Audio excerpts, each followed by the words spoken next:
Hola, hola, ¿qué tal? Y bueno, pues este video lo hacemos con la intención de que la información que compartamos el día de hoy, pues ilumine a muchas familias, a muchas personas, sabiendo que no tenemos nunca la verdad absoluta y que estas decisiones no son nada sencillas. Como padre y como madre hemos procurado tomar la mejor decisión de acuerdo a nuestras circunstancias. Hay quienes necesitamos trabajar, hay quienes no, hay quienes necesitamos salir de casa, quienes podemos tener diferentes opciones. Entonces, este es un momento que llama a mucha empatía, a mucha comprensión, a evitar juicios de por qué ellos sí fueron a clases y nosotros no, o al contrario. Y recordemos que no hay un sí ni un no, sino un cómo hacer las cosas, ya sea quedarse en casa o regresar a clases presenciales. Pero siempre, siempre poniendo en primer lugar la salud emocional y mental del niño y de su familia. Yo sé que nos preocupa muchísimo el rezago escolar, qué va a ser del futuro de nuestros hijos, pero no perdamos de vista que más que la parte intelectual cognitiva de conocimientos, que de alguna u otra manera lo vamos a poder recuperar de cualquier forma y los niños finalmente son resilientes en eso. Y si no, nada más recordemos o pensemos qué tanto de lo que aprendimos en la escuela, además de leer, escribir, sumar, multiplicar, aplicamos hoy en nuestra vida, en nuestro día a día, para también estar tranquilos. Entonces, no importa, no perdamos de vista sobre todo que no importa cuán adversa sea la circunstancia, los niños necesitan jugar, un juego no dirigido, jugar y jugar con sus pares y jugar con sus padres también. Es muy importante jugar con ellos porque el juego es tan importante como alimentar sus cuerpos.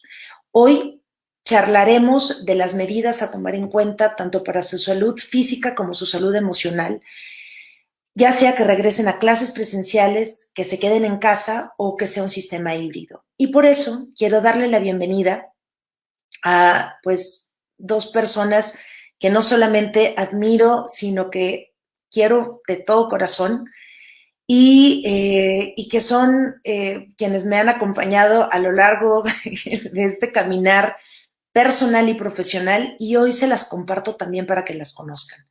Entonces, por favor, démosle, pues ahora sí que la bienvenida, parece que suena programa de tele, pero démosle la bienvenida a la psicóloga Erika Durquijo, que ella es psicoterapeuta especializada en vínculo padres e hijos, y también a la doctora Ariana Huerta, que es infectóloga pediatra. Entonces, muchas gracias. Gracias, chicas guapas, por unirse nuevamente a mi llamado que ando de preocupona. Y pues bueno, gracias. Gracias. Entonces, vamos a ir empezando con algunas dudas. Voy a tratar de irles compartiendo la pelota de las dudas y todas las preguntas que nos hagan, vamos a leerlas, vamos a escucharlas y vamos a procurar de atenderlas pues un poco al final para poder responder a muchos de los cuestionamientos que de hecho hemos recibido a lo largo de de los diferentes días y desde la última transmisión que hicimos hace una semana. Entonces, la primera pregunta me gustaría que fuese sobre todo para Erika, y es, bueno, a ver, las emociones son varias, pero creo que algo que predomina sobre todo es el miedo. El miedo a contagiarse en el camino a la escuela, si me voy a ir en un automóvil, en un camión, lo voy a compartir caminando, de contagiarme en la escuela misma. Y por supuesto, el miedo de saber que no hay un riesgo cero y aún quedándonos en casa, podemos tener ese peligro de contagiarnos, ese riesgo de contagiarnos, más que un peligro. ¿Qué podemos hacer, Erika, como padres para abordar este miedo, no nosotros, o sea, este miedo para nosotros y para nuestros hijos? ¿Qué podemos hacer? Bueno, primero que nada, qué importantes son estas charlas, justo porque parte de la solución, por así decir, o de aquello que venimos a sugerir y a proponer el día de hoy, tiene que ver con evidenciar lo que está sucediendo, que notemos que no busquemos hacerlo a un lado. Incontables ocasiones me encuentro yo con esta creencia, este gran mito de que si hacemos a un lado las cosas, de que si no las hablamos, de que si no las miramos, es como si no me fuera yo a enterar, o las voy a sentir menos, o las voy a vivir más tenues, o se van a desaparecer como por una especie de arte de magia. Entonces, algo que vale la pena mucho insistir en ello, porque además casi que parece que tenemos el instinto pues en contra de eso, ¿no? O sea, como si nuestra supervivencia estuviera codificada para decir si hay algo que se puede sentir incómodo o que puede ser algo que nos altere, pues mejor hazlo a un lado y no lo sientas. Es una respuesta casi a veces orgánica, natural. Entonces hay que tener mucho cuidado con eso, porque si no estamos recibiendo las señales que nos manda incluso nuestro cuerpo, toda la parte emocional de que tenemos miedo, de que estamos angustiados, de que algo está sucediendo en nuestro entorno, que nos está generando algo, y digo esta palabra tan general porque a cada quien nos genera distintas situaciones, pues no podremos atenderlo. ¿Cómo puedo cuidar algo, atender algo que ni siquiera reconozco su existencia? Entonces, ese es el primer elemento. Y qué momento tan importante para acompañar a nuestros hijos a que aprendan a hacer este tipo de cosas, porque es parte de nuestra inteligencia emocional, es parte de crecer de manera sana, acercándonos a nuestras emociones. Entonces, primero que nada, hablemos del elefante en la habitación, del elefante en la escuela, del elefante en la calle, del elefante en todos lados. Tenemos miedo, estamos asustados, estamos angustiados, predomina la incertidumbre, la desconfianza. ¿Y cómo poder caminar hacia otro lado? ¿O qué poder hacer con ello? Bueno, pues entonces a partir de reconocerlo es que entonces sí puedo atenderlo y hacer algo distinto. ¿Y cómo se puede ver esto en nuestros hogares? Pues podemos tener estas charlas con nuestros hijos, hacer espacios particulares, especiales, para sentarnos todos como familia a hablar de este miedo. Que los adultos podamos poner el ejemplo de empezar a apalabrarlo y decir, pues a mí me asusta de que vas a regresar a la escuela y me preocupa mucho que te vayas a quitar tu cubrebocas, ¿no? Por ejemplo, estas cosas que de verdad los papás tenemos la preocupación de qué va a suceder cuando estén ellos sin pues sin mi mirada, sin mi palabra ahí para decirle, súbete, bájate, ponte, quítate, no le hagas acá, hazte más para allá, etcétera, sin este cuidado que creo que yo le puedo proveer, podemos también hablarlo con ellos y que sea un espacio abierto. Esto que acabo de decir suena así súper literal, pero a veces es francamente complejo. Sí. Porque entonces cuando mi hijo me dice, estoy fastidiadísimo de que me estés repitiendo 50 veces que me ponga el cubrebocas, nos vamos a este lugar del deber ser y no permitimos la expresión abierta. Entonces no se trata de sancionar desde ahí, se trata de que si hay un espacio de compartir cualquier emoción. Ahora, una cosa es que yo comparta mi frustración porque me dices todo el día que me tengo que quitar el cubrebocas, y otra cosa es que eso implique que, bueno, para que ya no te sientes frustrado, ya no te lo voy a volver a decir y quítate. Claro. No, por favor, no nos vayamos a los extremos. Cuando yo hablo de manifestar nuestras emociones, no estoy diciendo que entonces tenemos que hacer una cosa o tenemos que hacer la otra. Eso lo tenemos que tener muy claro. Pero qué importante es permitir que la frustración encuentre su caminito y sus palabras y se pueda decir. Qué importante es que el niño pueda hablar de su enojo, porque todos estamos enojados, porque estamos hasta el gorro de la pandemia, porque queremos abrazar a nuestros amigos, pues eso es lo más natural. Pero ahí nos vamos a encontrar con otra situación desafiante para nosotros los adultos, y es que usualmente queremos componerles las emociones y la vida a nuestros hijos, porque no queremos que se sientan incómodos, porque no queremos que sufran, porque no queremos que le estén pasando mal. Y hay una especie de intento fantasioso, porque en realidad es una gran fantasía, cuando les decimos, no, pero mira, vas a ver qué rápido te vas a acostumbrar, ¿no? Como este intento de ponerle un curita o tapar el sol con un dedo, de querer minimizar, porque yo me estoy sintiendo mal, de que sé que mi hijo la está pasando mal por X o Y cosa, ¿no?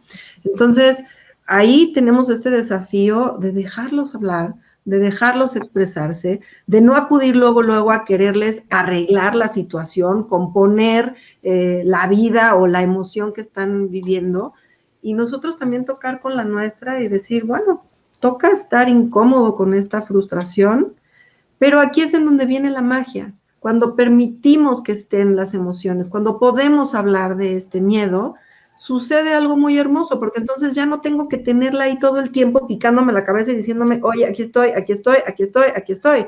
Cuando ya la reconozco y digo, tengo miedo, sí tengo miedo. Entonces se abre un montón de energía que yo estoy ocupando para evadirla, para esconderla, para echarla por debajo del tapete. Se abre un montón de energía para poderme preguntar y darle paso a mi creatividad y decir, ¿y qué hacemos? ¿Qué hacemos con aquello que sí podemos hacer algo? ¿Qué hacemos con lo que sí podemos contener o con lo que en donde sí tenemos un montón de decisiones? Y devolvemos al niño y nos devolvemos los adultos a los lugares empoderados que sí tenemos. Hay una situación muy difícil, hay una situación muy adversa, sí, pero con todo y todo todavía hay un montón de decisiones y de cosas que vamos tomando a cada momento. Gracias, Eri. Y me parece tan veloso lo que dices, y aquí yo añadiría algo que a veces nos cuestionamos mucho, y es, ¿y si los niños son pequeños? ¿No? Porque justamente la pregunta es, bueno, si ya están más grandes, me entienden, verbalizan, puedo entender lo que me dicen, pero ¿y si todavía son tan pequeños que no pueden hablar? Sus emociones siguen ahí, ¿no? Totalmente. ¿Qué hago? Claro, ahí, qué bonito que lo estés mencionando. Yo estoy hablando bajo el supuesto, y lo voy a hacer evidente, yo también, que cada quien vamos a estar hablando con nuestros hijos de acuerdo a la edad que tienen, ¿no? Nos tenemos que acercar a ellos de acuerdo a su lenguaje, pues simplemente a su edad y al nivel de desarrollo que tienen. Nosotros los conocemos muy bien y sabemos desde dónde podemos acercarnos a ellos. Y cuando son niños muy pequeños, parte de la labor parental es ayudarles a palabrar eso que ellos todavía no pueden poner en palabras, que ellos puedan encontrarse sumergidos en nuestro propio lenguaje. Ojo, aquí es buscando que sea de una manera muy respetuosa, porque si yo intento apalabrar lo que le pasa a un niño muy pequeñito, a lo mejor yo puedo utilizar una pregunta, porque no sé si mi hijo en realidad está experimentando a lo mejor enojo, o está triste, o está frustrado. Las sutilezas son muchas ahí, pero sí podría yo acompañarle diciendo, ¿será que a lo mejor ahorita te estás sintiendo frustrado? ¿Estás enojado de que no puedes salir a jugar? Y hablarle también desde nuestra experiencia. No caigamos en la confusión o en el error de que pensemos que no nos están entendiendo, o que aquello que les digamos va a caer en oídos sordos. Ellos entienden y escuchan más de lo que les damos crédito. Sí, Entonces, totalmente. hablemos con ellos y prestémosles palabras y hablemos de aquello que nos está pasando como familia. Hagamos estos encuentros familiares, estos círculos familiares que nos demos diario, o una vez por semana, o cada tercer día, en donde nos sentemos a hablar. ¿Y a ti cómo te fue hoy? ¿Y qué pasó hoy? Pero tenemos que marcar la pauta nosotros, y tenemos que mostrarles el ejemplo y modelarles qué significa esto de abrirme emocionalmente, qué significa esto, porque a veces ni siquiera nosotros sabemos qué estamos sintiendo en ese momento. Totalmente, totalmente, ahorita que lo dices, a veces ni siquiera nosotros. Y marcar la pauta creo que es importante, porque justamente nos comenta Isabel, que nos está escuchando, que claro, que en su humilde opinión, si nosotros adultos no aguantamos y nos quitamos el cubrebocas, ¿qué podemos esperar de los niños? Y aquí justamente nosotros marcamos la pauta, ¿no? Si nosotros hacemos ese esfuerzo, no solamente emocional, de voltear a ver nuestras emociones y sacarlas para no caer en una evasión emocional, en una anestesia emocional. De la misma manera podemos hacer ese esfuerzo y decir, y no nada más el esfuerzo silencioso de decir, me choca el cubrebocas, no sé qué hacer con él, sino es poderlo a palabra y decir, cómo me frustra tener que utilizar este cubrebocas todo el tiempo, pero lo voy a utilizar porque justamente es algo que que es bueno, lo sabemos, lo necesitamos, e invitar a través de nuestro ejemplo que los niños también lo hagan, ¿no? Sabemos que es incómodo, pero es necesario. Y justamente con esto paso a preguntarle a Ariana Huerta, que es nuestra infectóloga pediatra, una duda que ronda mucho y que va de la mano con este miedo. Y es, ahora que muchos niños y niñas salen del aislamiento, estamos viendo que se están enfermando, como se enfermaban antes, ¿no? 2 veces, incluso al mes, de gripas, diarreas y, bueno, algunas enfermedades que sí se pueden prevenir, como varicela, hepatitis A, ¿no? Que hay vacunación. Pero para gripas y diarreas, a veces es difícil distinguir en un inicio si se trata de COVID o se trata de algo más. Entonces, Ari, mi pregunta dirigida es, ¿qué nos recomiendas hacer para no poner en riesgo a otras familias? O sea, pensando que están yendo a la escuela y que empiezan con una gripita o una diarrea. Ok. Muchas gracias, Eli. Gracias por también invitarme a participar. La verdad es que yo estoy muy interesada también en el tema porque pues toda la población se va a encontrar dentro de estos dos grupos, ¿no? Dentro de los que van o los que no van a la escuela y todos tenemos nuestros issues, por decirlo, emocionales, porque nos concierne a todos. Y bueno, con respecto a eso, sí, como vimos, durante el tiempo en el que más encerrados estuvimos y con el uso de cubrebocas y las medidas, realmente vimos muy pocas infecciones en niños. Ahora estamos empezando a ver porque, bueno, las medidas en cierto punto se relajaron y se empezaron a juntar, ¿no? Entre niños, familias, etcétera. Y ya empezamos a ver virus incisional respiratorio, norovirus, infecciones gastrointestinales, etcétera. Entonces, es importante, bueno, no caer en pánico, no pensar que todo puede ser COVID, pero al mismo tiempo, sí, todo puede ser COVID. Entonces, no caer en pánico de, ching, ¿ahora qué hago? Es que vomitó. Y yo lo he visto, ¿no? Me escriben varios pacientes diciéndome, mi hija vomitó, ¿qué hago? ¿La llevo al hospital? No, pero espérame, tranquila, hay que pensar que puede ser también cualquier cosa, pero algo muy importante es aislarlos. O sea, mi hijo empieza a vomitar o tiene diarrea porque hay que recordar que los síntomas de COVID no siempre son respiratorios y sobre todo en los niños donde pueden aparecer con diarreas, vómito, fiebre sin ningún otro síntoma, rash, inclusive exantemas en la piel. Entonces, en el momento en el que los niños presenten algún padecimiento diferente, lo que sea, aunque sea diarrea, dicen, no, es que no puede ser COVID porque es diarrea, no, también puede ser COVID, aislarlos y entonces esperar y de ser posible llevarlo a algún pediatra.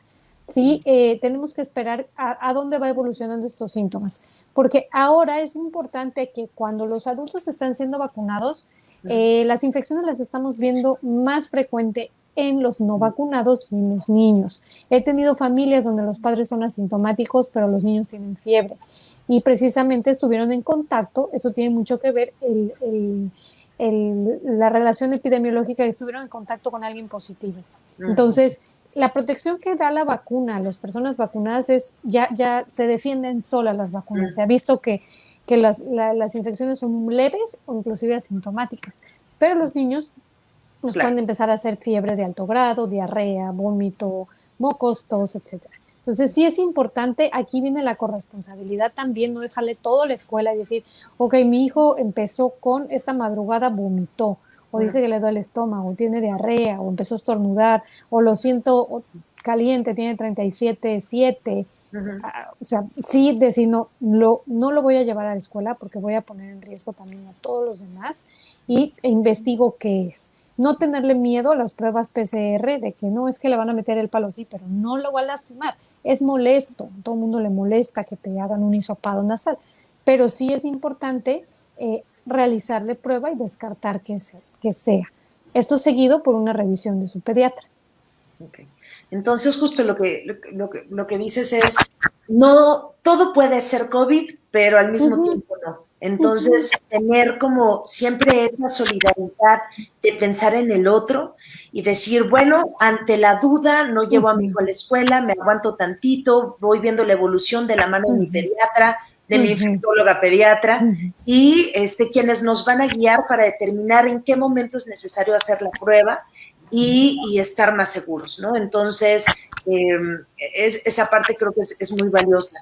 Y justamente en cuanto ahorita que estamos tocando de que es una realidad que no sabemos cuándo va a acabar la pandemia, ¿no? Decíamos tal vez en 3 años, porque esto es importante, por favor, no nos vayamos con la idea de que la pandemia se va a acabar en diciembre o en enero, o que ya para el 2022 ya no vamos a tener nada.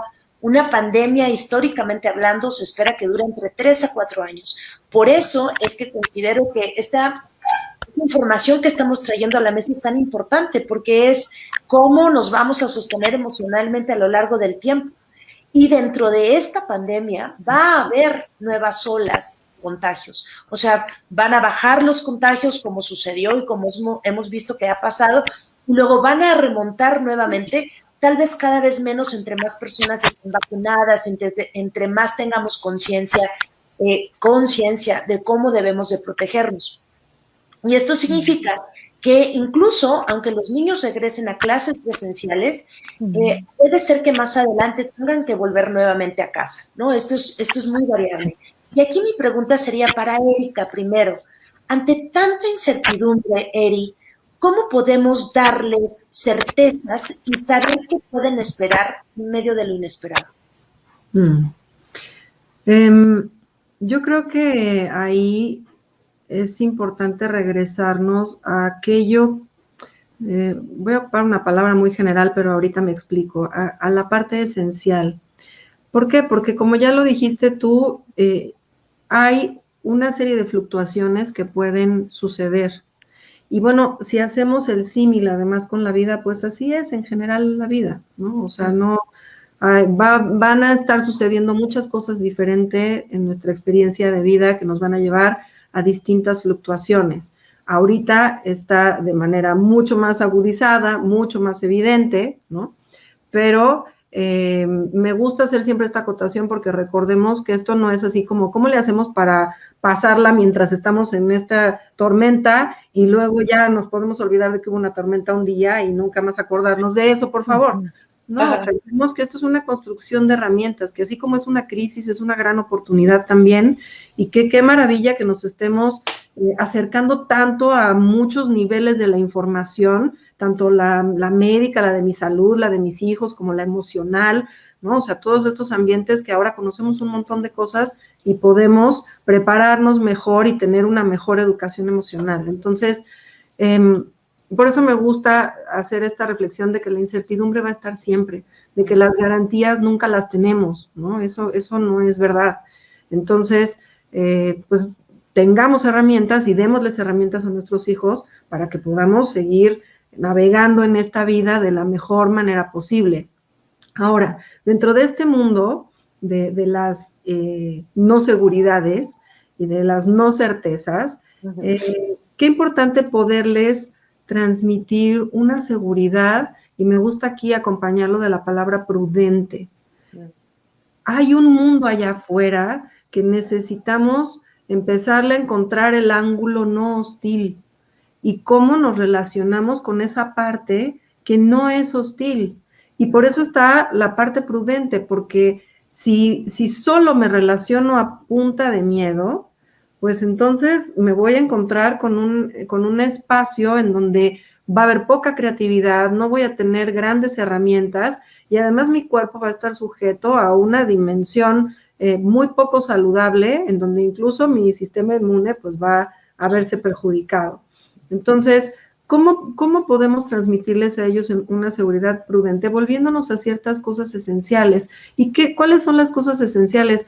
La confianza usualmente practicada hacia las cosas de afuera, necesitamos recordar que tiene que ver más con un elemento interno que con lo de afuera. Ah, no, es que yo tengo que estar seguro de que mañana voy a tener trabajo. Pues no estoy seguro de eso. Tampoco estoy seguro de que voy a amanecer mañana, y me pongo un poco radical porque a veces queremos agarrarnos de cosas que en realidad no necesariamente son así. Sin embargo, ¿en qué sí puedo confiar? Puedo confiar en este núcleo familiar que nos hemos sostenido, no sé, por ejemplo, si somos 4, ¿no? 2 pequeños y mamá y papá, nos hemos sostenido en las buenas y en las malas y que hemos encontrado las mejores formas de encontrar recursos o de apoyarnos o de encontrar una red para salir adelante de las situaciones, que así como nos juntamos en las buenas, pues en las malas también encontramos nuestras mejores herramientas, y es la parte nuclear y la parte extendida, cada una a su modo, pero ¿cómo podemos acompañar a nuestros hijos a que aprendan a que tienen un montón de recursos a los cuales pueden recurrir, entre ellos nosotros? O sea, yo vuelvo a mi seno familiar y puedo decir que aquí puedo expresarme y que aquí puedo abrazarme y que aquí puedo sentirme contenido, y entonces esta confianza crece para salir al mundo. Y no me refiero nada más afuera de mi casa, porque a veces el mundo está ahorita en una pantalla de internet, o salir al mundo significa sentarme a hacer mi tarea, ¿no? O sea, es este lugar simbólico de salir al mundo lleno de recursos o de un desfogue que pude tener contenido en casa, y ahora sí me puedo concentrar en mi tarea. Entonces, si nos liberamos un poco de estar esperando que me den certezas afuera, pero reconstruyo y fortalezco aquellas que sí dependen de mí, aquellas que sí necesitan de mi atención y de mi alimento cotidiano. Esto que les decía yo hace un momento, muchas veces lo que me sucede, y lo noto con mis pacientes, es que yo les digo, no, pues a ver, hagan estos círculos familiares, encuéntrense, hablen de sus emociones. Y en el momento todo el mundo dice que sí, y 3 semanas después me dicen, ay, ¿qué crees? Que no hemos tenido tiempo. Y entonces parece que es un lujo, ¿no? Parece que no hay tiempo para lo esencial. Y ahorita que estamos en un momento de crisis, que ya además es una crisis bastante prolongada, no tenemos esas herramientas, no sabemos qué hacer, no sabemos a qué acudir. ¿Por qué? Porque escuchamos que esta cosa de hacer un círculo para hablar de nuestras emociones, pues suena, no, eso, no.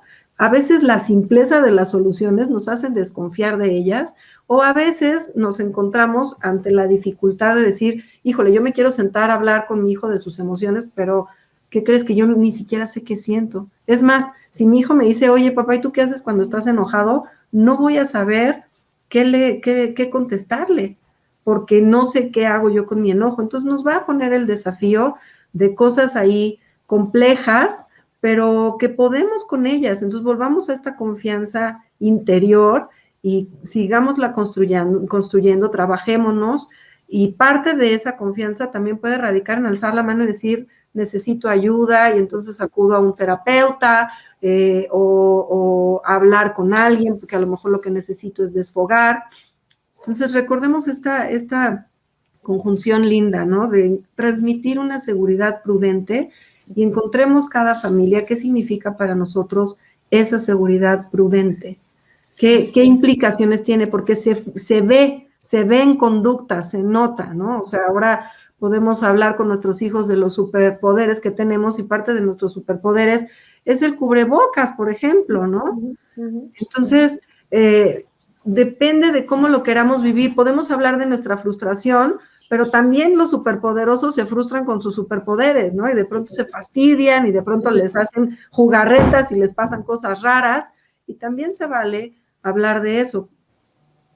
Pero entonces, o sea, no sé si respondí ahí un poco la pregunta, Elisa, porque sé que a veces me voy a la parte funcional y a veces a la parte un poco más abstracta. No, está bien.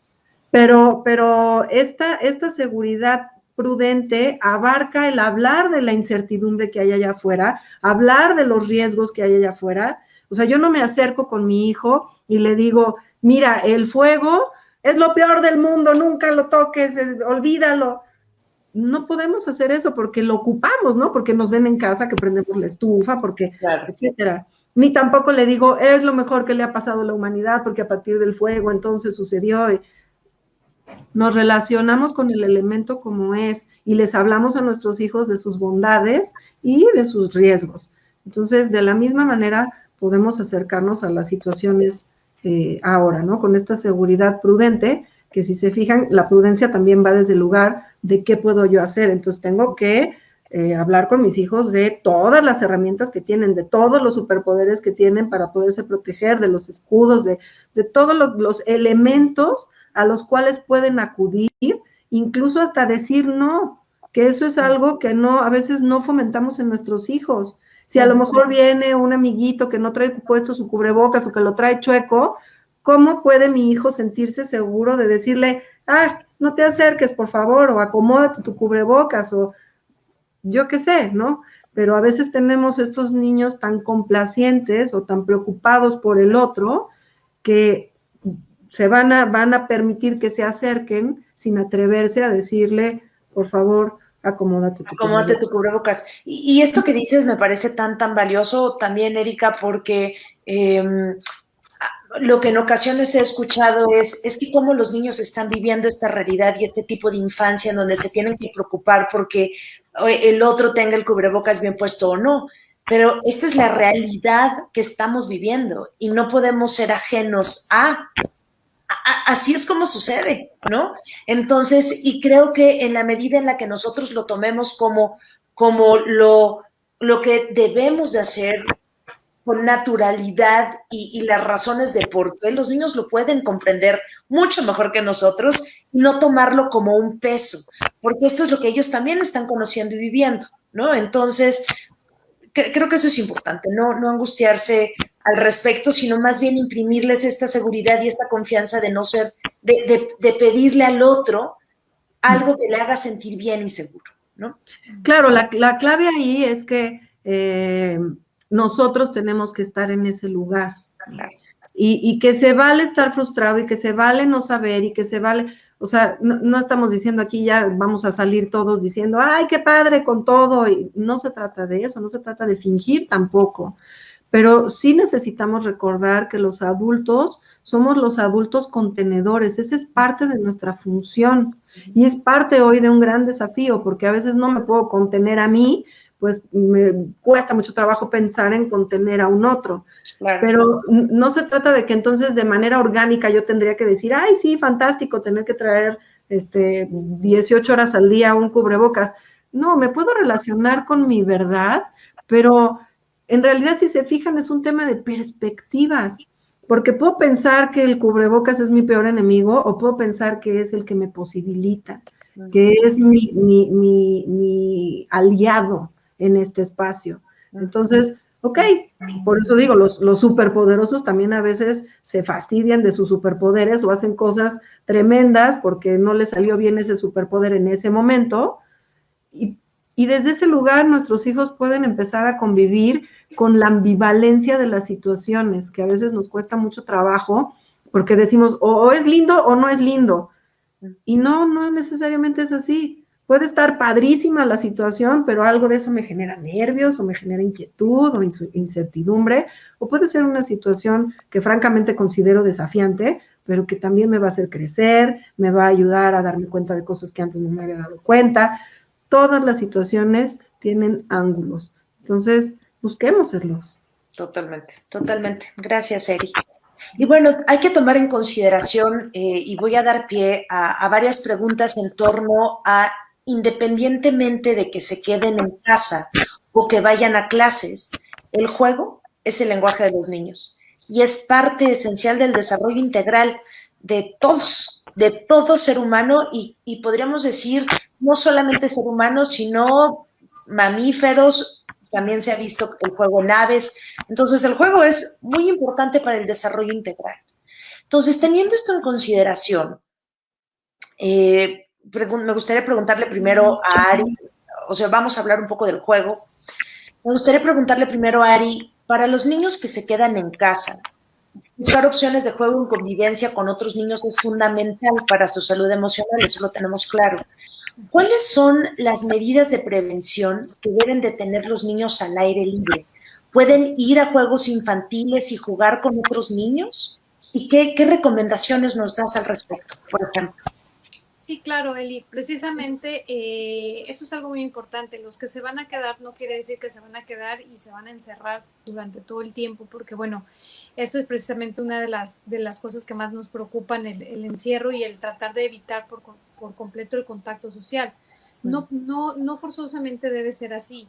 Así hay que cuidar que los que se queden tengan también su espacio de recreación afuera. Si no los estamos mandando es precisamente por el riesgo que pueden tener de que haya aulas no ventiladas, de que no se cuide que las personas tengan cubrebocas, de que haya mucha afluencia, etcétera, que son muchas medidas y bueno, es el que estamos en el pico de la pandemia.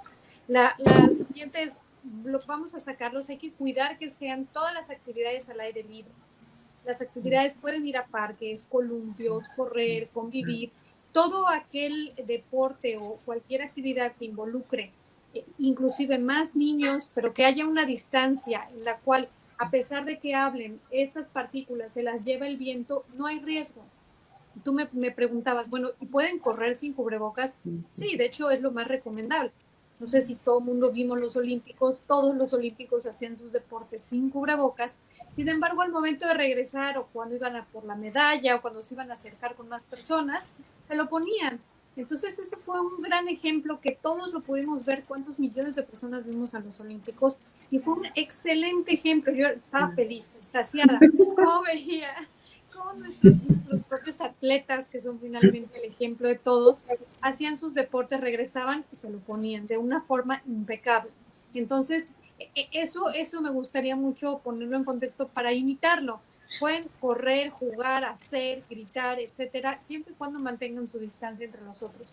Si van a acercarse, inclusive estando afuera, pero van a tener que hablar con otro, recibir una medalla, etcétera, bueno, como bien decía Erika, hacerlo parte de su superpoder. Me protejo, que no pese, que al contrario diga, me quiero acercar, pues me lo voy a poner y sé que me va a dar un arma especial para no contagiarlo. Entonces, no verlo como un peso, sino como un aliado, bien decía.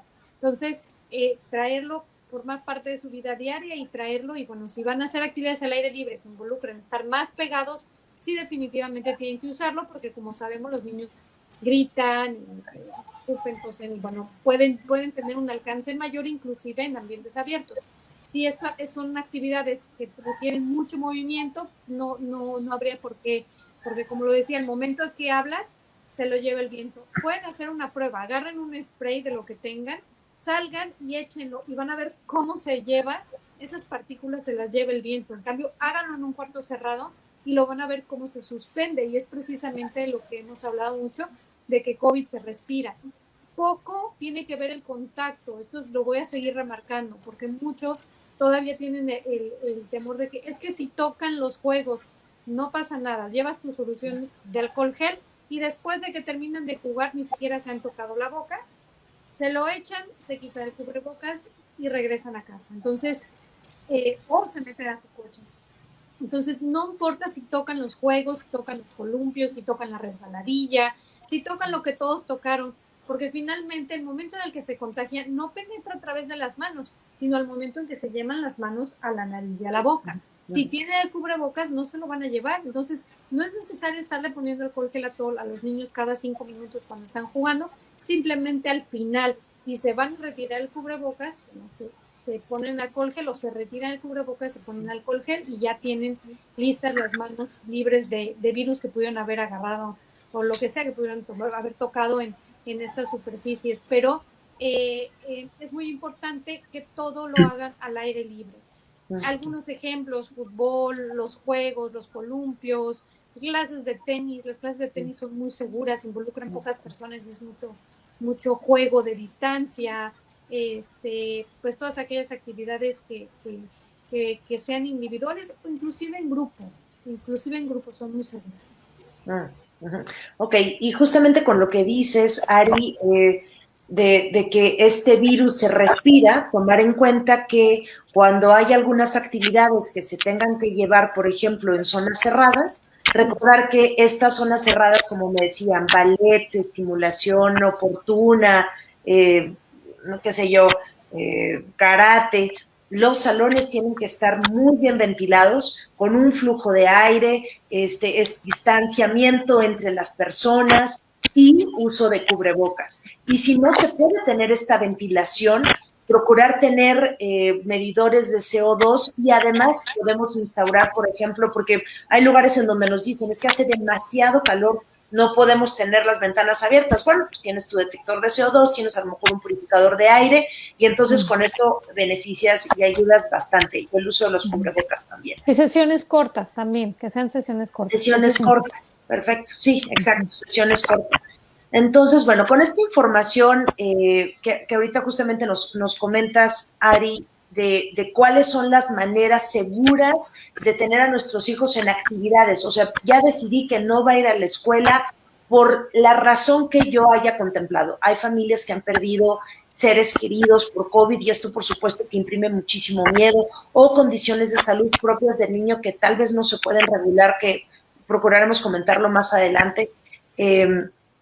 Entonces, bueno, se tienen que quedar en casa, pero la importancia del juego es fundamental, y buscar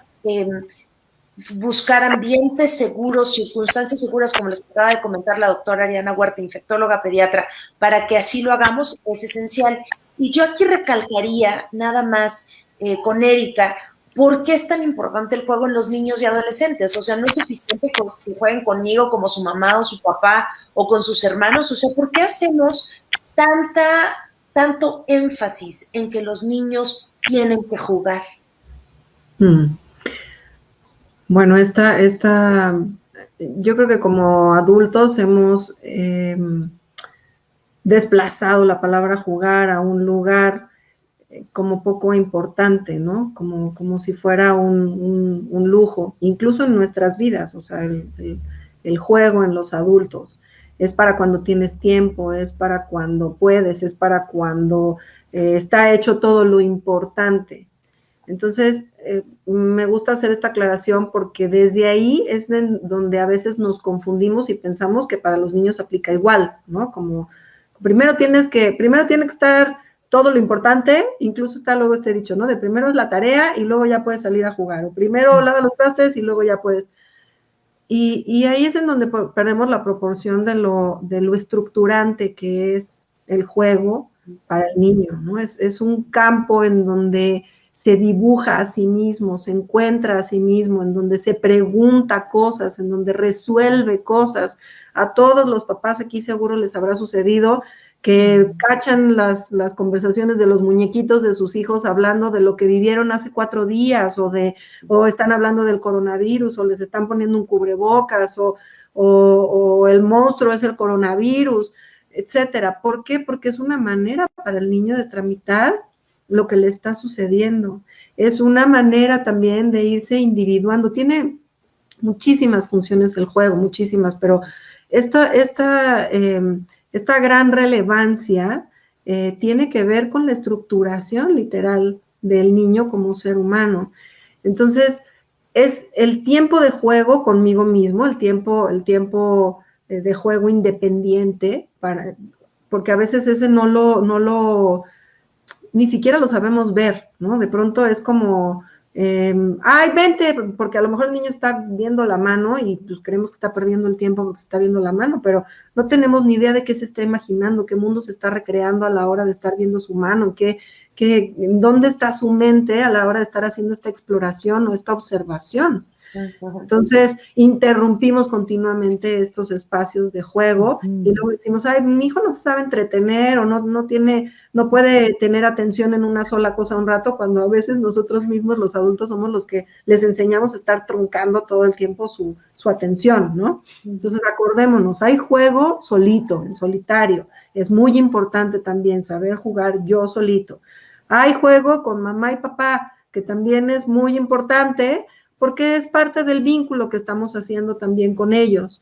Y está el juego con mis pares, que no necesariamente tienen que ser de la misma edad. Es valiosísimo que convivan con niños mayores o con niños menores que ellos, porque nos ayuda a la empatía, nos ayuda a la socialización, nos ayuda a reconocernos, a saber, a usar mi voz, a escuchar la voz del otro, a entender cómo se relacionan muchas cosas unas con otras, no solamente entre personas, sino diferentes variables, la situación del otro con la situación de lo que estamos viviendo ahorita, y entonces yo entro ahí. O sea, hay muchas cosas que de manera muy silenciosa estamos aprendiendo y tramitando todo el tiempo. Entonces, respetar, incluso facilitar, promover, nosotros como papás, estos espacios es bien importante con nuestros hijos, ¿no? Busquemos diseñar, ahorita que estamos en un momento, o sea, esto es siempre, diseñémosles espacios adecuados para que esto se promueva. Ahorita tenemos que estar con una mirada muchísimo más pertinaz en ello, porque obviamente el diseño que hagamos tiene más variables que hay que contemplar, como la seguridad, ¿no? Claro, y gracias por decir esto del juego, Erika. Me parece que es muy importante porque leí varios comentarios de una plática anterior que tuvimos con Ari, en donde justo, y lo comprendo, ¿no? Decían, es que mi hijo no va a salir por nada del mundo. Y trataba de responder, me imagino, o sea, comprendo las circunstancias que te llevan a tomar esta decisión y es muy respetable, pero no descuidemos el juego de los niños. No descuidemos el juego de los niños, que es parte de la salud emocional.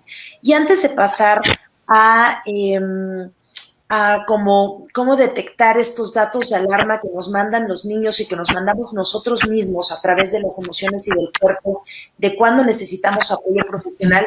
Me gustaría nada más hacer una como que pequeña pausa puntual, dándole la palabra a Ari, para que Ari nada más nos puntualices si los niños tienen que usar careta o no, lentes o no, bueno, incluidos los adultos, y cubrebocas, porque nos están preguntando mucho otra vez, ya lo habíamos comentado, pero cubrebocas, ¿qué características tienen que tener? ¿Con válvula, sin válvula? ¿Cuántas capas? KN95, el 94, etcétera. Gracias, Eli. Bueno, dentro de hablando de cubrebocas, me saltó primero con válvula, no. Los de válvula deberían ya estar prohibidos para siempre. O sea, los de válvula, estos cubrebocas de válvula se crearon porque finalmente estos cubrebocas de alta eficiencia se hacían para soldadores, para la gente que trabajaba madera o que trabajaba en áreas de construcción, que había muchas partículas y mucho polvo, de forma que podían esquivar el respirar ese polvo, pero podían exhalar, y el poder exhalar lo hace más cómodos. Sin embargo, no son cubrebocas que son para esta situación médica o para situación de virus, bacterias, pandemia, no funcionan, porque a través de la válvula de exhalación va a salir todo, nada más que en un tubito, lo que estamos exhalando. Entonces, si nosotros no sabemos, no es asintomática, si tenemos el virus, pues lo vamos a estar compartiendo a todos como si no trajéramos los cubrebocas. Nos vamos a proteger de los demás, pero vamos a poner en riesgo a las personas que tenemos cerca. Entonces, estos de válvula únicamente si vas a construir algo, a tirar un muro, se han permitido. Si no, porque luego me dicen, pero ¿y entonces por qué los inventaron? Porque no son para eso, sino los inventaron para otra cosa. Entonces, estos de válvula definitivamente no.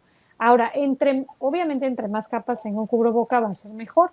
Para los niños, lo que yo más recomiendo, más que fijarnos entre cuántas capas tenga, es que tengan un buen ajuste tanto de nariz ni de boca, nariz y boca, porque he visto que algunos cubrebocas son como así y tienen un espacio aéreo aquí que pues no funciona en nada.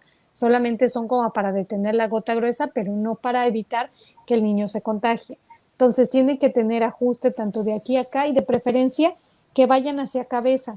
Cuando los cubrebocas son de orejitas, no todos tenemos la misma distancia entre la boca y las orejas. Entonces muchas veces nos puede quedar flotando o no bien ajustado, o de repente pum, se te cae una de las asas de las orejas. Entonces, si vemos que estos quedan un poco guangos, porque para los niños, o flojos, guangos, porque los niños, a veces entre más pequeños, pues más difícil encontrar uno de su talla, podemos poner o amarrarlos, hay unos pequeños como ganchitos que ya se han inventado, si no ponemos una liga de un lado y que se amarre con el otro, de forma que haga sello. 3 capas en adelante. Hay unos KN95 que venden en todas partes, los KN94 también. Los que sean más cómodos, obviamente que entre mejor, pues más mejor. Ahora, importante, fijarse que sea cómodo también para el niño, porque inclusive me han preguntado, ¿está bien que le ponga un KN94 y encima uno tricapa? No, espérate, ahí ya son demasiadas capas.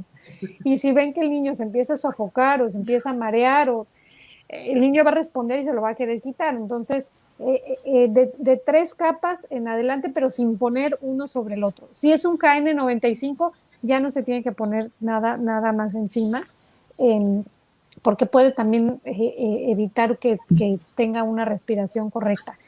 A partir de los 2 años se puede usar cubrebocas. De niños de 2 años para abajo, una medida pudiera ser las caretas, sin embargo, esto solamente va a parar la gota gruesa, el que alguien tosa y no le llegue por completo, pero no va a parar el virión que se queda suspendido en el aire.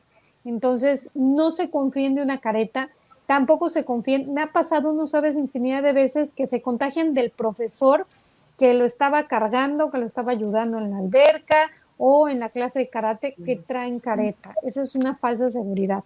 Entonces, todo adulto tiene que ponerse cubrebocas. Fin de la historia.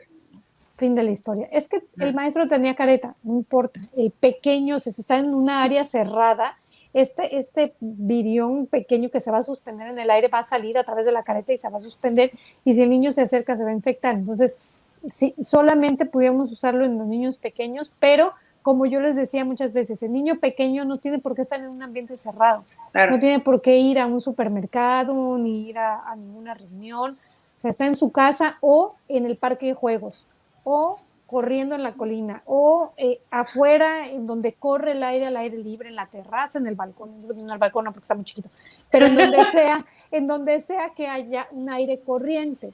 No tienen por qué estar en los 15 años, ni en la boda, ni en el bautizo, ni en el centro comercial, ni en ningún lado que sea cerrado, cuando es un niño menor de 2 años. Los niños juegan en el jardín o afuera o están adentro. Entonces, ¿qué más qué me ibas a decir? Lo de las caretas, el cubrebocas, ¿sí? Lo de los lentes. Lo de la rotación, que es algo que nos preguntan mucho. Nada más antes de que nos digas lo de la rotación, porque preguntan, ¿no? KF94, KN95 de tela tricapa, lo importante, como bien dijo la doctora Ari, es que tenga un buen ajuste. Y que no sean de licra, o sea, que realmente, porque hay estos como que son súper delgadillos, que realmente no sirven de mucho, sin lentejuelas, sin chaquiras, sin tanto aditamento y parafernalia. Y la otra pregunta que nos genera mucho es, bueno, a ver, si esto no va a acabarse pasado mañana, estamos generando muchísima cantidad de basura.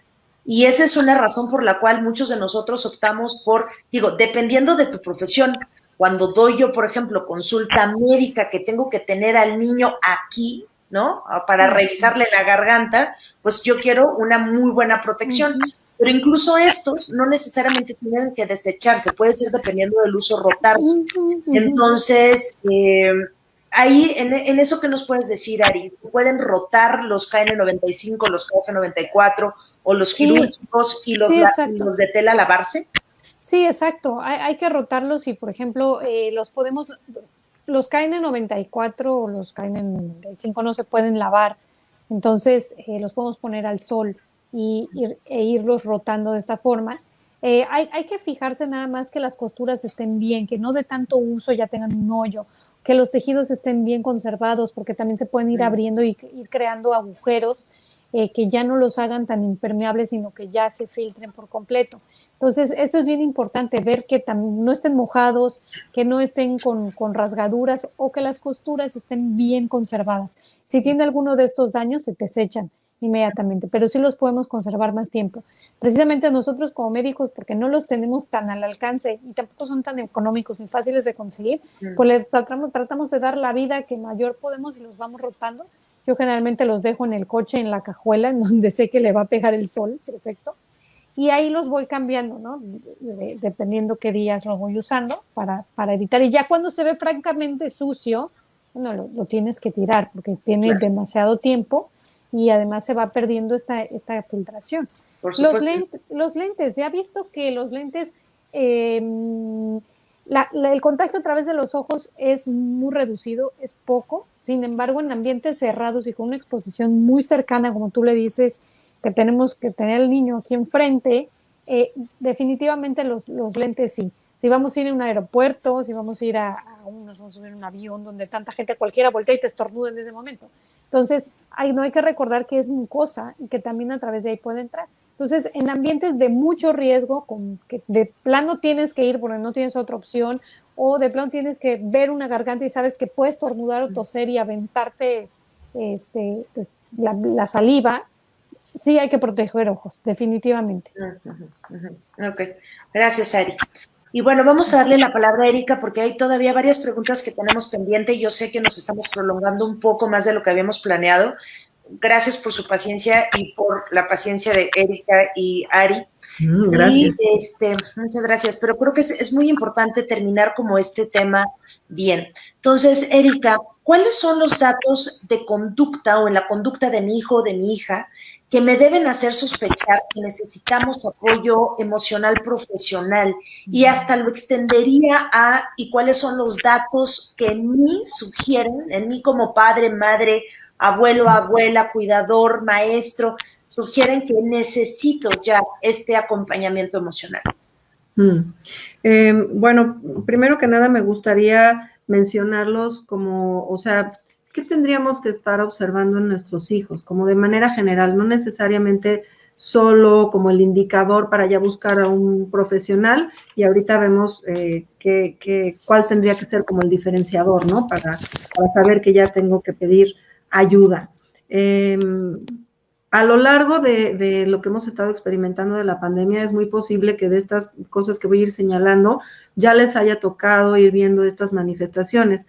Pero qué importante saber qué estar observando para ubicar en qué momento necesito activar alguna función diferente o buscar una contención diferente con mi hijo.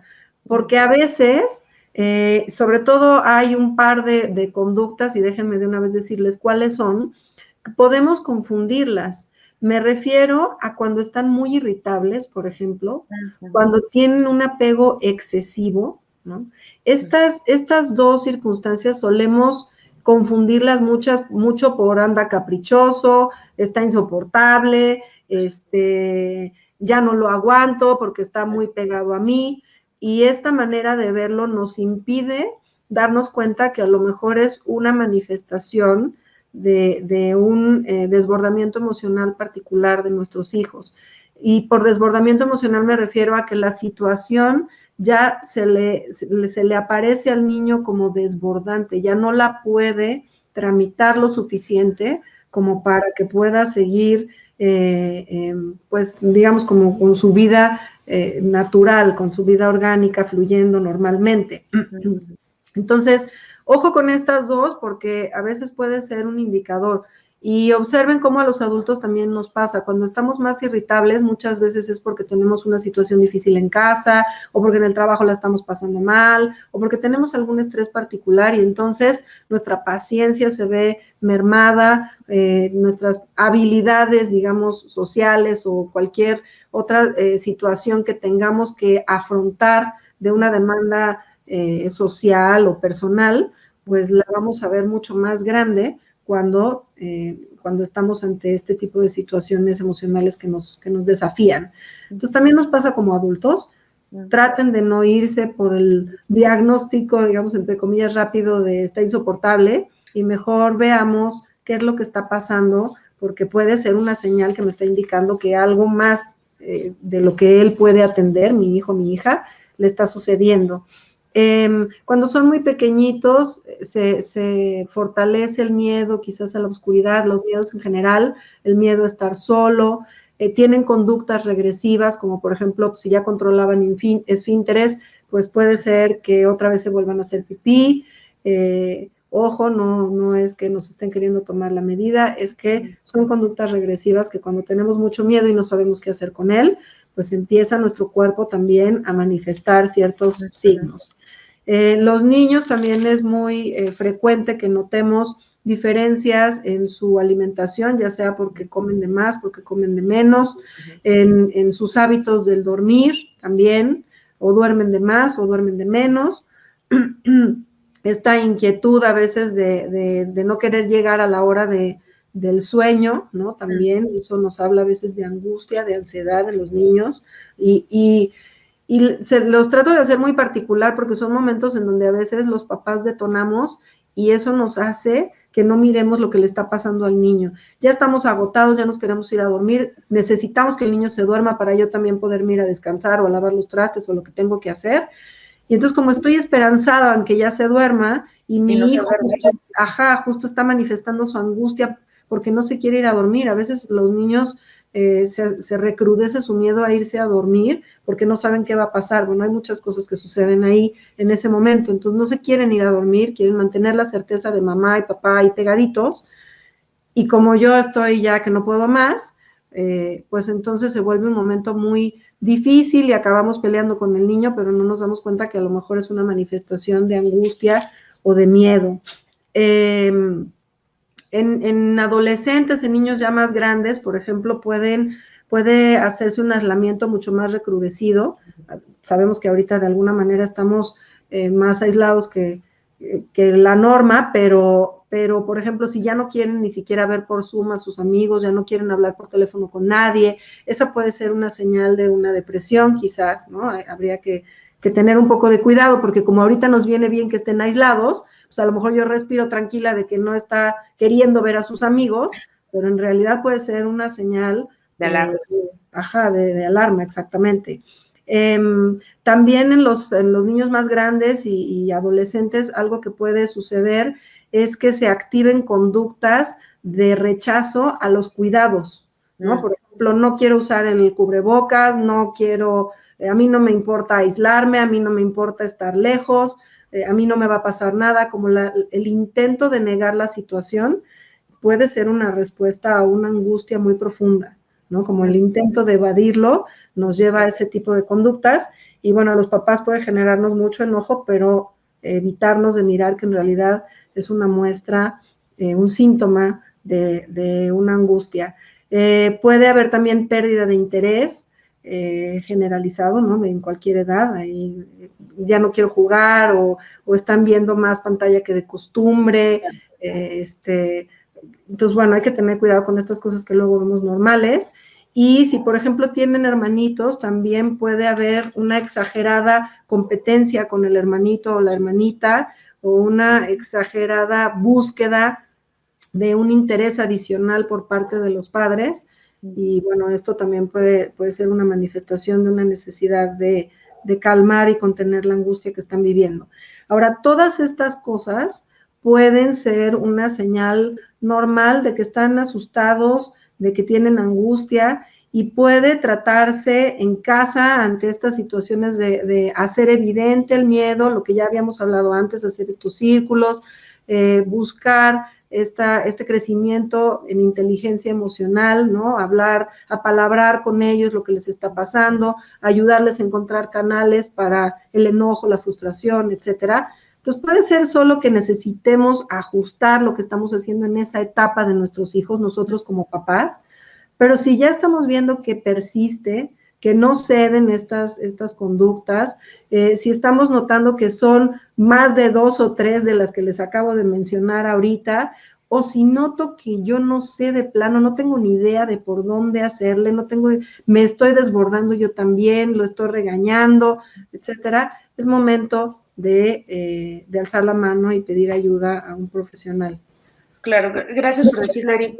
Perdón, te interrumpí, pero No, gracias por comentarlo, porque los reportes son evidentes, o sea, cómo se ha dado un pico en crisis de ansiedad, depresión y suicidio en niños y adolescentes. En niños y adolescentes. Ya lo tenemos presente, ahorita se ha ido a la alza y esto es alarmante y debemos de verdad poner ojo en ello porque los niños son las víctimas ocultas de la pandemia, ¿no? O sea, quienes casi nunca vemos y están ahí. Y me gustó mucho lo que dijiste, a lo mejor podría ser deseable que el niño esté pegado a la pantalla todo el tiempo o el adolescente esté metido en su cuarto porque entonces nos da chance de hacer home office o ocuparnos de otras cosas, ¿no? Pero esto puede ser también una señal de que necesita este acompañamiento emocional. Y por mi parte, como pediatra, como gastroenteróloga pediatra, les puedo decir que yo sí he visto una alza en niños con trastornos digestivos funcionales, es decir, colitis, gastritis, que les duele la panza, alrededor del ombligo, que se les inflama, que se llena de gas, que a veces tienen diarrea, que tienen más estreñimiento, ¿no? Dolores de cabeza recurrentes. Entonces, todo esto no hay que echarlo en saco roto, ¿no? Las malas conductas ni cómo se comporta el cuerpo. Si ponemos suficiente atención, no solamente al cuerpo, sino a la conducta y, por supuesto, a cómo juegan los niños, nos van a dar muchas señales. Es su lenguaje, es la manera como a veces tienen la oportunidad de expresarse. Entonces, hay que estar muy atentos y no echarlo de vista. Y justamente Diana pregunta, ¿no? Primero los papás en terapia o los hijos. Y depende creo que mucho de la edad, pero mucho tiene que ver con los papás. Y por favor, tú contéstanos, Eri. Bueno, ahí casi que, digamos, depende de qué tipo de encuadre maneje cada terapeuta, te podría dar una respuesta distinta, pero a mí me parece que si nosotros nos estamos dando cuenta que nosotros no nos podemos contener, que estamos desbordados, y queremos modelarles a nuestros hijos y acompañarlos en lo que a ellos les está pasando, pues necesitaríamos primero atendernos nosotros para luego poder acompañarlos. Si vemos que no nos están dando los tiempos, a lo mejor, a lo que me refiero es que estamos intentando subirnos al caballo con el caballo andando, ¿no? O sea, si ya estoy viendo una crisis en casa y yo estoy yendo a lo mejor con un apoyo terapéutico, pero sigo desbordado, bueno, pues entonces a lo mejor también mis hijos ocupan el apoyo de manera simultánea, ¿no? Hacerlo en paralelo. Y esto que están preguntando me parece importantísimo porque nuestros hijos están expuestos ahorita, todos, los de los mejores papás, los de los papás más conectados, los de los más vinculados, ahorita están expuestos a una negligencia nuestra. ¿Por qué? Porque nosotros, recordemos, también estamos atravesando momentos bien difíciles, estamos teniendo muchos duelos, muchas pérdidas, estamos con mucha incertidumbre, nosotros también estamos atravesando momentos muy complejos. Entonces, puede ser que no nos demos cuenta de aquello que están viviendo nuestros hijos porque yo estoy en mi propio torbellino. Entonces, no está de más en ningún momento estar escuchando todas estas charlas, acercarse a un terapeuta solo como para a lo mejor no tengo ningún síntoma que ahorita esté notando, pero ¿cómo podría mejorar la relación con mis hijos? O si yo siento que esta parte está flojita, ¿cómo la puedo fortalecer? Y ahorita, yo sé que ya estamos robándonos un poquito del tiempo, pero no sé si sea en esta respuesta, Elisa, me gustaría nada más darles 4 tips de cosas que pueden hacer cotidianamente, de manera, o sea, todos los días, ¿qué podemos hacer para ayudarle a nuestro sistema nervioso a relajarse? Ahorita hagan de cuenta que estamos con el león persiguiéndonos todo el tiempo, porque tenemos miedo todo el tiempo, porque todo el tiempo le estamos diciendo a nuestro cuerpo, hay que estar alertas, hay que estar buzos, porque nos va a agarrar el virus y olvídate. Entonces necesitamos darle descanso a nuestra mente y a nuestro cuerpo. Y son prácticas bien sencillas, insisto, por favor, por lo simple no las descartemos, son elementales. Una de ellas, que además nos va a ayudar a tener muy lindo vínculo con nuestros hijos, es bailemos, movimiento. Pongamos la canción favorita de nuestros hijos del momento, compartámosle cuáles en mis años chochescos, cuáles eran mis favoritas y bailemos, brinquemos con ellos, abracémonos mientras estamos bailando, hagamos este momento familiar lindo, porque aquí están sucediendo muchas cosas para nuestro sistema nervioso, para el movimiento genera muchos beneficios también. Entonces, esta es una práctica que podemos hacer en cualquier momento, que no necesitamos de nada más que una bocina y algo de música, y podemos ponernos a brincar y a danzar con nuestros hijos. Ejercicios de respiración, no necesitamos de nada más, la respiración es algo que ya tenemos, nos acompaña toda nuestra vida. Y si lo quieren hacer con sus hijos, pueden acompañarse, por ejemplo, de un muñequito, se acuestan con ellos, lo ponen en la panza y podemos invitar a nuestros hijos a que arrullen su muñequito. ¿Cómo lo van a arrullar? Meciéndolo. ¿Cómo se mece? Si yo meto aire, la pancita sube, entonces el muñequito sube. Cuando saco el aire, el muñequito baja. Y entonces así se está arrullando el muñequito. Y nos acostamos con ellos a hacer estos ejercicios de respiración.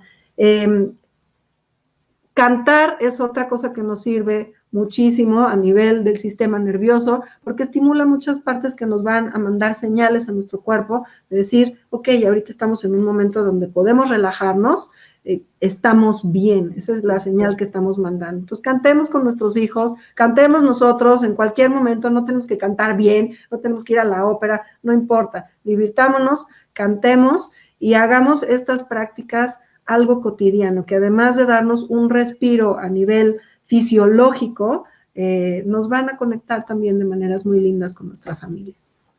Gracias, Eri. Y voy a cerrar este live con 2 situaciones que me gustaría abordar desde la parte médica con Ari Huerta y desde la parte emocional, y es sospecho que hay COVID en casa y corroboro COVID en casa. Entonces, mi primera pregunta sería, sospecho que hay COVID en casa. Ari, ¿qué pruebas debemos hacernos en casa los que tengamos síntomas y los que no tienen síntomas? ¿Se recomienda hacerle pruebas a los niños? ¿Y a partir de qué edad? Y la otra que yo preguntaría es, ¿sirven las pruebas de sangre o solo las de cotonete en nariz o garganta? Porque las de saliva o sea, si es de saliva yo la verdad no estoy familiarizado con eso, pero si es de escúpale no funciona, ¿no? Es cotonete en nariz o garganta, pero las de sangre sirven. Entonces, dime si quieres que te repita alguna de las preguntas, pero la primera es eso, ¿no? ¿Qué pruebas debemos hacernos en casa, los que tienen síntomas y los que no? Perdón. Sí, es que lo bloqueé un poquito porque creo que mi computadora hacía ruidos. Aquí, sí, aquí va a variar ya, bueno, no es que vaya a variar, sino que, como te decía, por la introducción de las vacunas, que es lo que estoy viendo ahorita o estamos viendo casi todos en las familias, que los padres puede ser que ellos ya no tengan síntomas tan contundentes de COVID porque tienen una protección de una vacuna. Entonces, a veces pueden tener únicamente pues, un poquito de malestar de garganta o un poco de dolor de cabeza y pasa desapercibido. Entonces, aquí es donde sí ya tenemos que empezar que es una diferencia al brote que tuvimos o el pico, la segunda ola que tuvimos en diciembre, porque ahí no había vacunados, entonces los padres tenían síntomas y pum, lo pasaban a los niños. Ahora pueden ellos traer el virus, pero ellos no manifestarlo y pasarlo a los niños. Definitivamente, todo paciente que esté sintomático, esos son los virus, todo paciente que esté sintomático debe hacerse prueba. No tienen por qué tenerle miedo a hacerle la prueba de cotonete. No les va a pasar nada. Digo, si la hacen con el cotonete que debe de ser, con el hisopo, que tiene ahí un cepillito normalmente para la garganta y el otro que es como un algodón, no va a pasar a más, no se va a perforar, no se va a dañar, no va a pasar nada. Y tiene que ser de nariz, sobre todo el nasofaringio, que hay uno que hace raspado en garganta y otro que hace nasofaringio, porque ahí es donde se encuentra el virus. Los de sangre únicamente nos van a medir anticuerpos, IgM, IgG, pero en el momento no están recomendados. De hecho, yo ahorita no les podría dar ninguna utilidad, porque inclusive los anticuerpos, no solo de anticuerpos se defiende el mismo cuerpo. Tenemos células T, tenemos macrófagos, células dendríticas, estos los natural born killer, muchas células que nos van a conferir inmunidad y que no son medibles. Entonces, la verdad es que la prueba de anticuerpos yo la descartaría. Son las de hisopo, generalmente la rápida en caso de que tengan síntomas que son muy contundentes, y la PCR para saber, aunque estés asintomático o tengas síntomas leves, que si tuviste contacto con algún positivo COVID y quieres saberlo, generalmente 5 a 7 días después. Ahora con Delta, inclusive hasta se puede reducir a 3. Son parámetros que están cambiando. Entonces podemos decir que PCR para síntomas leves o si tienes sospecha de tener COVID hasta 3 días después del contacto, y la prueba rápida de antígenos para si tienes síntomas contundentes. Y tiene que ser con cotonete, ¿no? Idealmente, porque aquí nos preguntaron si las pruebas que venden y se las hace uno mismo, el detalle es que sí es muy sensible, o sea, sí tienes que saberla hacer de manera correcta, porque si no puedes tener un falso negativo. Y como bien dice la doctora Ariana Huerta, prueba positiva, positiva. Prueba negativa con síntomas contundentes, positiva, ¿no? Porque puede ser un falso negativo, tú te confías de que es negativo y vas a esparcir el bicho por todos lados, entonces hay que tener responsabilidad con los demás. Gracias, Ari. Y aquí, digamos que ya corroboramos que hay COVID en casa. Erika, ¿qué contención emocional podemos dar a nuestros hijos y a nosotros mismos como padres y cuidadores? Les decimos que estamos enfermos, lo ocultamos. Me encantó lo que dijiste al principio, ¿no? Tenemos ahí el elefante en la sala y no lo estamos hablando. Pero ¿qué contención emocional? Porque ahí es donde nos derretimos de miedo. Claro, y bueno, a mí esto es lo que me fascina de las herramientas. En realidad, mucho de lo que podemos hacer ya lo platicamos hoy, ¿no? Esto es, digamos, presumiendo que tenemos un entorno en donde hablamos con la verdad, en donde nos comunicamos, en donde nos acercamos para buscar este contenedor. Entonces, tratemos de trabajar para propiciar todas estas situaciones. Lo que vale la pena notar en la diferenciación de esta circunstancia es que si yo estoy hoy, ¿no? O sea, hoy que no tengo dudas de si tengo o no tengo, hoy que sé que no tengo. Si yo hoy estoy combatiendo la situación como si fuera el enemigo todo el tiempo con esta hostilidad, el día que me da, es muy difícil que ahora quiera cambiar el discurso. Y que yo diga, no, no te preocupes, puede ser que sea leve y entonces, ¿no? Entonces, cuidemos desde hoy nuestros discursos. No hablemos, porque luego por querer que se pongan el cubrebocas a fuerza, les contamos la historia de terror, ¿no? Y te puedes morir y se va a morir tu abuelita y entonces, y luego nos da y tenemos al niño sumido en una angustia terrible porque piensa que nos vamos a morir porque nosotros se lo dijimos, ¿no? Entonces, por eso, acuérdense de la palabra prudente. Aquí tenemos que tener mucha cautela con el lenguaje que ocupamos y cómo lo vivimos nosotros. Porque, insisto, si yo todo el tiempo estoy pensando en que me voy a morir y que estoy luchando contra...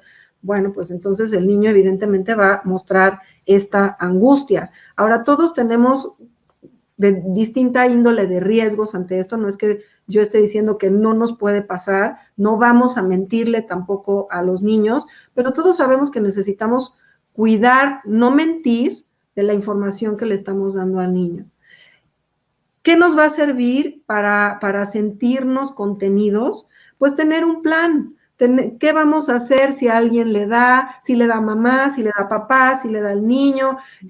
Mamá va a tener que estar en dónde o qué va a hacer, qué vecinos nos van a poder traer comida a la puerta, porque todo eso es fundante para la tranquilidad del niño. Aunque yo no vea al vecino, pero veo la sopa en la puerta, me siento contenido.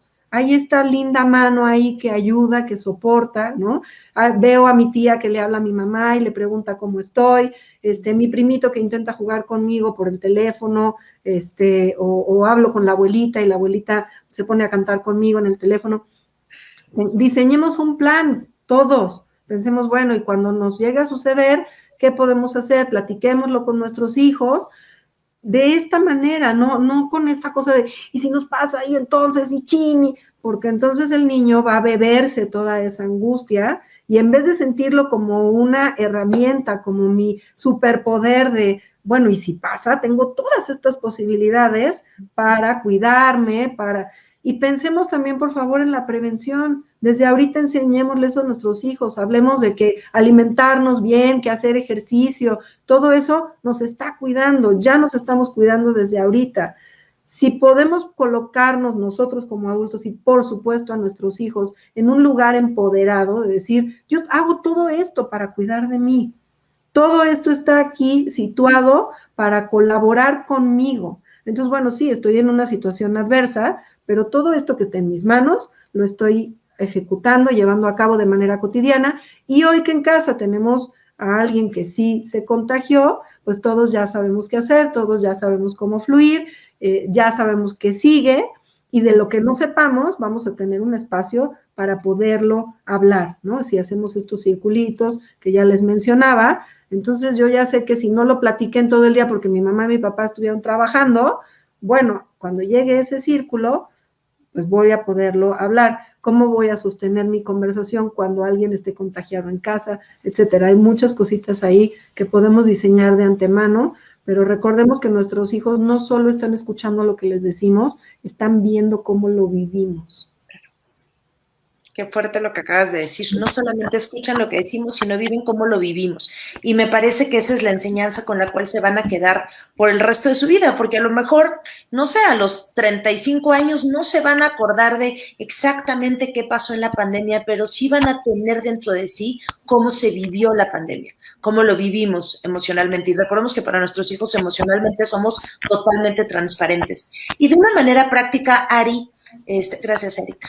Y de una manera práctica, Ari, si ya están enfermos, ¿se recomienda separar a la mamá de sus hijos en caso de enfermedad? Supongamos que la mamá está enferma. Digo, yo sé que cada caso es individual y se tiene que analizar aparte, pero se vale si duermen juntos, si duermen juntos y están, no sé, todos infectados, hay que mandar a los niños a la casa de los abuelos, suspender la lactancia, separarse de ellos. Lo digo porque esto genera muchísima ansiedad en los niños. O sea, los niños lo que luego tienen es enfermedad por miedo de mis papás se van a morir y aunque no lo digamos, lo están escuchando todo el tiempo en las noticias, ¿no?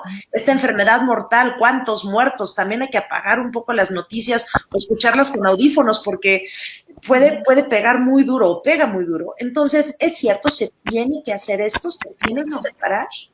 No, es algo que, bueno, una de las cosas que hemos repetido desde el inicio, generalmente cuando la madre o el padre, el núcleo, la familia nuclear, uno de ellos está enfermo, para cuando empezó con síntomas, se hizo la prueba, salió el resultado de la prueba, ya todos estuvieron en contacto y uno positivo, la mayoría, pues por no decir todos, ya tuvieron contacto con el virus, que cada quien, que es algo muy importante, lo va a incubar en momentos en forma distinta, dependiendo de los receptores, que ahí va a influir la edad, el sexo, inclusive comorbilidades, cuántos receptores tengan para poder internalizar el virus, replicarlo y tener una carga, unos síntomas, carga viral y síntomas diferentes. Entonces, porque muchos cometen ese error, sale uno enfermo, hacen prueba para todos, no, es que el niño chiquito salió negativo, lo vamos a enviar con la abuela porque él no está contagiado.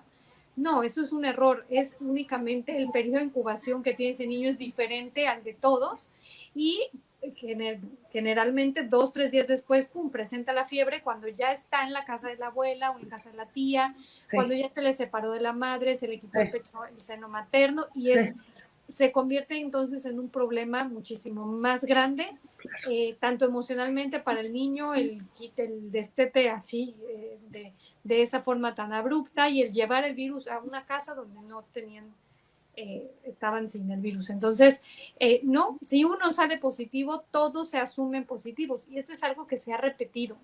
Si tengo contacto con un positivo por más de 15 minutos en 24 horas a una distancia de menor de 2 metros, tienes que catalogarte positivo y aislarte y entonces hacerte la prueba después, aproximadamente 5 días después del contacto, pero eso va a depender, porque inclusive hay niños que han presentado la enfermedad o los síntomas 15 días después de la madre.